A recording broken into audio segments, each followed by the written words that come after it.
അസ്സലാമു അലൈക്കും. നമ്മുടെ ഉപ്പാൻ്റെ ഉമ്മാൻ്റെ ഒക്കെ വില നമ്മൾ മനസ്സിലാക്കണമെങ്കിൽ നമ്മളൊരു ഉപ്പ ആവണം. സത്യം പറയാലോ. കാരണം വെച്ചാൽ എനിക്കിപ്പോൾ മനസ്സിലാവുന്നുണ്ട് എൻ്റെ ഉപ്പ എത്ര എഫേർട്ട് എനിക്ക് ഇട്ടിട്ടുണ്ട്, അല്ലെങ്കിൽ എൻ്റെ ഉമ്മ എത്ര എഫേർട്ട് ഇട്ടിട്ട് എന്നെ പോറ്റിയത്. ഞാൻ ഇന്നേടെ ഇരുന്ന് സംസാരിക്കണമെങ്കിൽ അവരെത്ര കെയർ എന്നെ ചെയ്തിട്ടുണ്ടാവും എന്നുള്ള കേസ് എനിക്ക് ശരിക്കും മനസ്സിലാവുന്നുണ്ട് ആഫ്റ്റർ മാരേജ്. അതെൻ്റെ മക്കളെ പോയിട്ട് അതിൽ മെയിൻ എടുത്ത് പറയാനുള്ള ഒരു ഉമ്മ എന്നുള്ളൊരു കൺസെപ്റ്റ്, അല്ലെങ്കിൽ വൈഫ് എന്നുള്ളൊരു കൺസെപ്റ്റ് സത്യം പറയാം നമ്മൾക്കുണ്ടാവില്ല.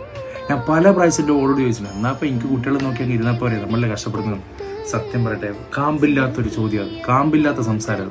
കാരണം വെച്ചാൽ അവരിടുന്ന എഫേർട്ടും അവരിടുന്ന കെയറും ഇല്ല നമ്മളെ കൊണ്ട് കൂട്ടിയാൽ കൂടില്ല. 100% കൂട്ടിയാൽ കൂടില്ല. അത്ര എഫേർട്ട് അവിടെ ഇടുന്നുണ്ട്, 100%. അതുകൊണ്ട് എടുത്ത് പറയാം, റബ്ബും പറയണം. എന്തെന്ന് അറിയോ, കാലിനടിയിലെ ഉമ്മാന്റെ കാലിനടിയിലെ സ്വർഗം.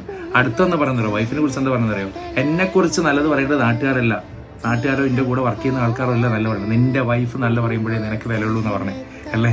വെറുതെ ഒന്നല്ല പറഞ്ഞേ. കാരണം വെച്ചാൽ എന്താ അറിയോ, അവരത്ര എഫേർട്ട് ഇടുന്നുണ്ട്, അവരത്രയും സാക്രിഫൈസ് ചെയ്യുന്നുണ്ട് ജീവിതത്തിൽ. സോ വെറുപ്പിക്കരുത്, അവരെ വെറുപ്പിക്കരുത്. ജീവിതത്തിൽ പാരൻസിനെയും വൈഫിനെയും വിട്ടുള്ള ഒരു പരിപാടി നിൽക്കരുത്. ഇൻഷാ അല്ലാ ഇതിങ്ങനെ തന്നെ മുന്നോട്ട് കൊണ്ടുപോകാൻ നിങ്ങൾക്ക് ശ്രമിക്കട്ടെ, ഞാനും ശ്രമിക്കും എൻ്റെ ജീവിതത്തിൽ. അതിൽ യാതൊരു മാറ്റമില്ല. റെസ്പെക്ട് ദം, ഒന്നും പറയില്ല, respect them, keep smile, by.